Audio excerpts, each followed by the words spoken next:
All right. We are back for episode 3, I believe. What do I want to say? I want to say I said in one of these earlier episodes, but I don't remember if I said exactly those words that I wanted them to do a darker episode. Be careful what you wish for. We got it.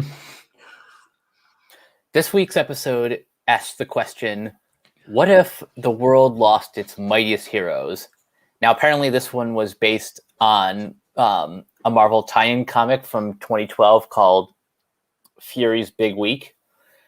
So this episode is basically what if everything that occurred in that comic went south, starting with Tony Stark dying during that scene in Iron Man 2, Thor biting the dust by Clint's arrow,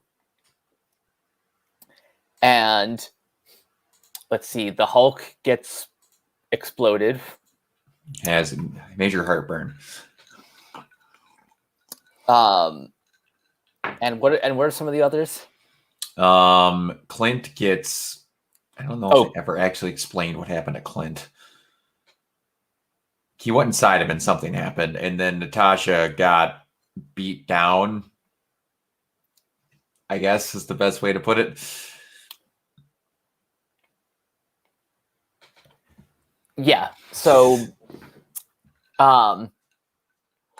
things got dark, and there are two major twists that better put up that spoiler warning. Yeah, hold on. Crap. You don't watch, you haven't seen the. I forgot to edit this right away. There you go. So there are two major twists that make this a very, very dark episode. Mm-hmm. One is that part of what makes the episode really great is seeing Nick Fury teaming up with Loki, a very pissed off Loki. Mm-hmm. And the other twist is the reveal of the killer. Yellow Jacket. Not just any Yellow Jacket. Mm-hmm. Hank. Now, I didn't look at the voice cast. The voice cast, because there was a hodgepodge of some there and some weren't. Allow me. Okay. So, in this cast, we have. Hold on, let me bring it back up again. We have Lake Bell as Natasha Romanoff. We have Mick Weingart playing Tony Stark.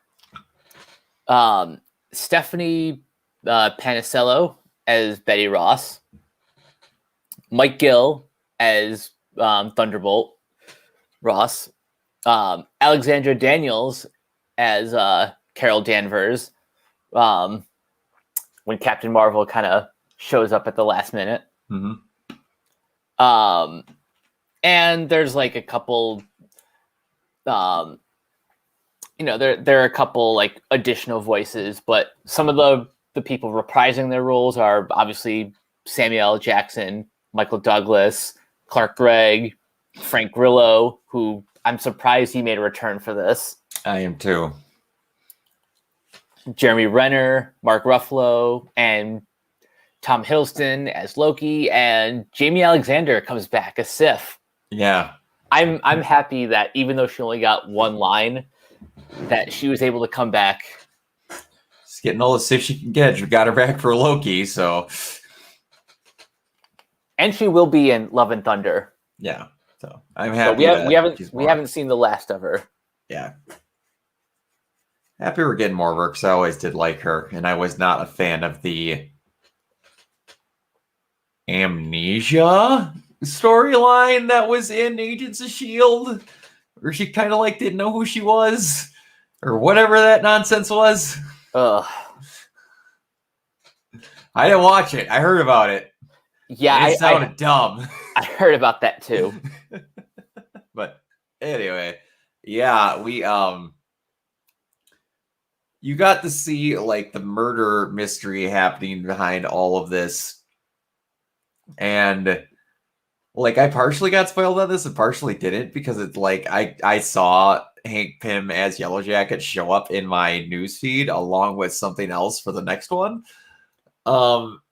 So like and again, like it just slipped my mind because I've got other stuff going on right now, and I just forgot about it, I guess. And yeah, that makes sense. And that works. It just makes you think of like I did like they gave the basically the everybody's version of how Thanos should have died, but they did it the smart way or the not immature way, I should say. Yeah. So those who don't know what I'm talking about, the whole go up Thanos's butt and then expand and then kill him. Because the mouth or the ears or the eyes aren't viable entrances either. But yeah. And the fact that the whole world just found world peace through Loki. I know. I think that's probably one of the most unrealistic parts of the episode, that because of one man who, to be fair, Loki is a pretty charming individual. He is. But I mean, like, the world came together through his leadership. I mean, I know he's the god of mischief, so he did his thing, but still. Yeah. Yeah, it's different. I mean, like the visuals that they did because they had Loki in this episode were great. That scene with Pym in the cemetery was great. You know what that kind of reminded me of? It reminded me a little bit of Far From Home with Mysterio stuff. Yeah, Mysterio just completely fucking with Peter. Mm-hmm. Yeah, I was a fan of that because at first I was like, "Are we doing the whole Fury like?" Because I believe part of why Fury just never looked. In comics, Black Widow never looks older because she has some version of the super soldier serum, if I'm not mistaken. And I believe the same thing happens with Fury, where they have some kind of thing where he just never ages, or like he just stays looking exactly the same because of something. I can't remember exactly what. But I didn't know if they were going to do some stuff like that. And then all of a sudden, when he teleported, I was like, no, that's Loki. Like, yeah, that was like the biggest tell. Like, oh, okay, that's what's going on. Exactly. By the way, circling back to Yellow Jacket, I love the way they animated the like bitter, pissed off Michael Douglas. Mm-hmm. Yeah, he got to do, it's weird that he's almost gotten to do the most as Hank Pym in this episode. In the like 3 to 4 minutes he was on screen. Let's give or take. Outside of like he gets to do a lot in Ant-Man and the Wasp, obviously, but like the first movie, it was very much just him. Darian Cross, you're a dick. Like, the whole time. And then Hope doesn't like me. That's pretty much all it was. And then he got over that, but he got to see. That's a little bit like these what if things. You get to see possibilities, and it's just like this is another one of those where I wouldn't mind seeing another one where you would get to see the if it was Marvel, if it was a normal Cap, or if that was Peggy Carter in Captain Marvel, and then it's just like you get to see them fixing Loki, and it's yeah. The possibilities are endless. Mm-hmm. They are, which that's why they do these. They don't need to think out the rest of it. They just need to come up with this part. Which I honestly think the more and more I watch these, that what after they did the first one, they went, okay, we need to try a little harder on some of the animations because literally, other than the first one, everything has looked unbelievably fluid, almost flawless in animation. Mm-hmm. I only had some issues in that first episode, but then after that, everything's been spectacular. The first episode was as good, but as rough as most TV pilots. Like the proof of concept is there. It's just it only went far enough to demonstrate the premise. Yes. Yeah, I would agree. And then we obviously talked for about an hour last time about episode 2 and how much that just rules. Because it's awesome. Because it's freaking amazing. Still the best thing they've done. This one was good, but it's not as good as that one.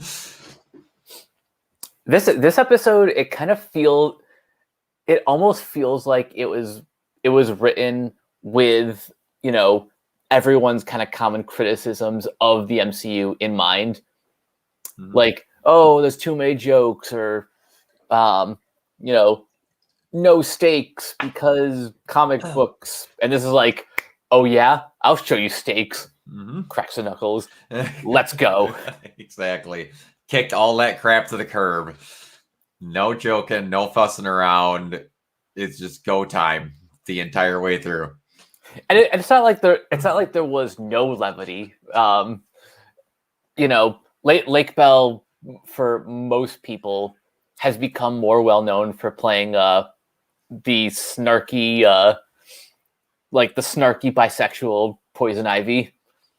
True. So, naturally, she brought a little bit of that energy, or that energy which just kind of leaked out of her performance as Black Widow.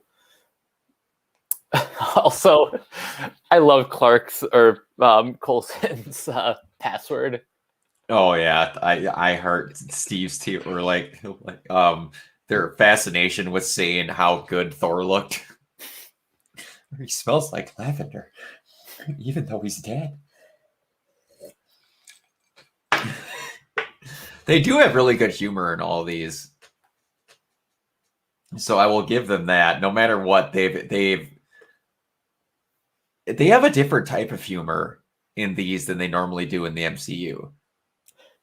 Like, it is a different brand of humor in these what ifs.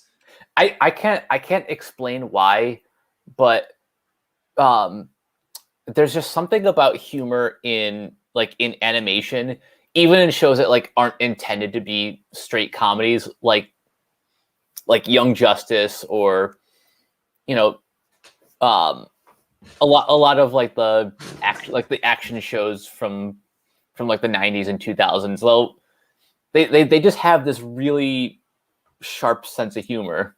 Mm-hmm. I would agree. Yeah, it hits differently, but it still hits good. If that's a weird way to say it, but yeah. And they've gotten more into packing a lot more into these episodes. Like, again, the first one felt like not a lot happened, and the second one it felt like a lot happened, and then this one, like, everything happened. Episodes 2 and 3 are they are two kind of polar opposites in terms of how the universe changes. Like in episode 2, the point is stressed and to some extent kind of beaten over the head. How T'Challa is T'Challa is to to outer space as as the greatest medicine of all time to a wounded soldier. He just comes in like a hurricane and everything is better because of him. Mm-hmm. Whereas in this episode, everything is worse because Hank, who even in like MCU Prime, was already not a fan of Shield. But this is like, but what if things took it? What if things hit closer to home? What if Hank hated the Avengers even more? Yeah, and the worst part is like he lived a normal life with his wife being gone, still believing she was out there, but fully accepting the fact that she was gone, and he didn't go nuts. But take away his daughter, and yeah, that's the button.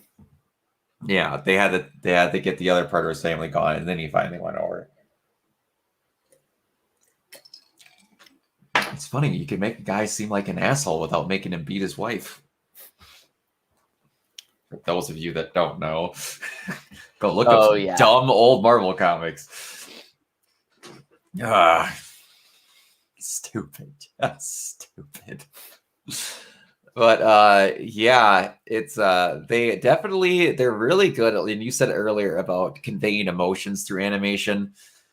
You could really see the look on Hank's face that how tormented he was.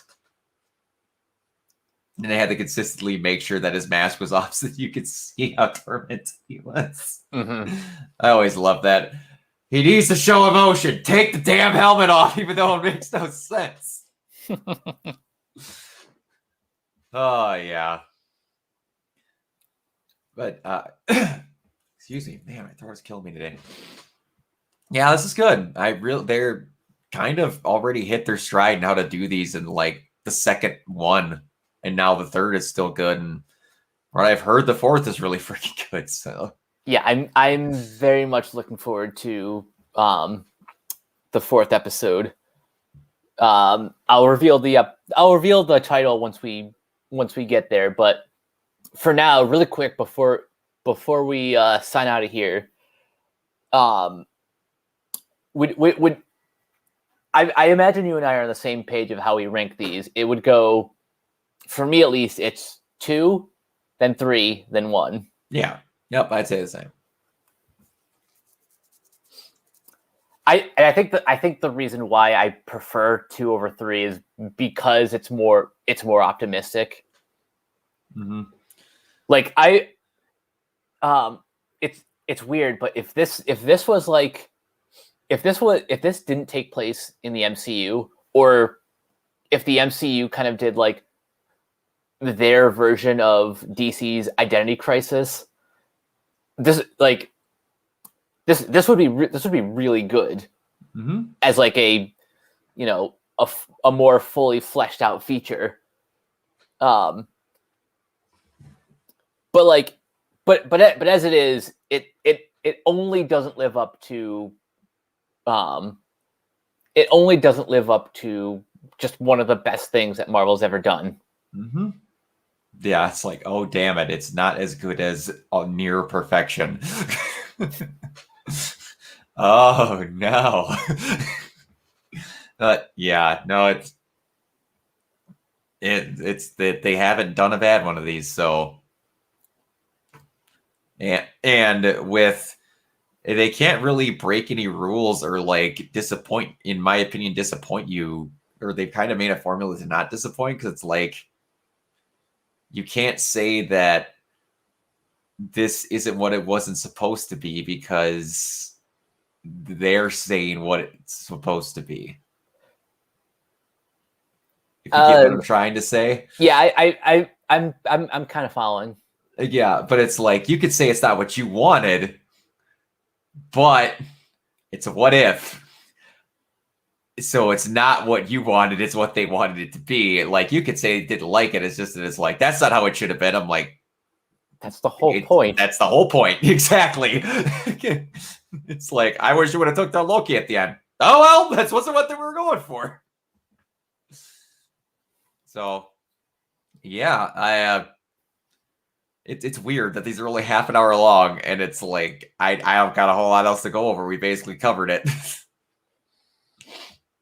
Yeah, this one was a little bit more. straightforward, even though it was like a huge departure from the actual events. It's a more straightforward tumble. Yeah. But all right. Yeah, I think we're gonna get on out of here and get on to the next one. So I think we pretty much got this one covered. So Mike, where can they find you? You guys can find me on Twitter at Captain K42. You can check out my quick thoughts on letterboxd.com/CoachK42. You can find me in all the various Facebook groups just at my name. You can check out Renegade Pop Culture on Facebook and Twitter at Ren Pop Culture. Look for us on Podchaser. Listen to all of our podcasts on Anchor, Spotify, Apple Music, wherever you listen. And last but not least, everything can be found at renegadepopculture.com. Need to escape? So do we. Yes, yes. And you can find me everywhere at Organoid Zero, mostly on Twitch. I am in the current process of changing over all of my Twitch stuff to get it switched over from some new stuff that I got from Augusto Draws, who did a wonderful job on some overlays and things of that nature for me. So in the near future, you'll see my new stuff. I still need to figure it out because balls, it's more complicated than I thought to set it up. So it's going to take a little bit. But yeah, we will see you guys next time. Peace.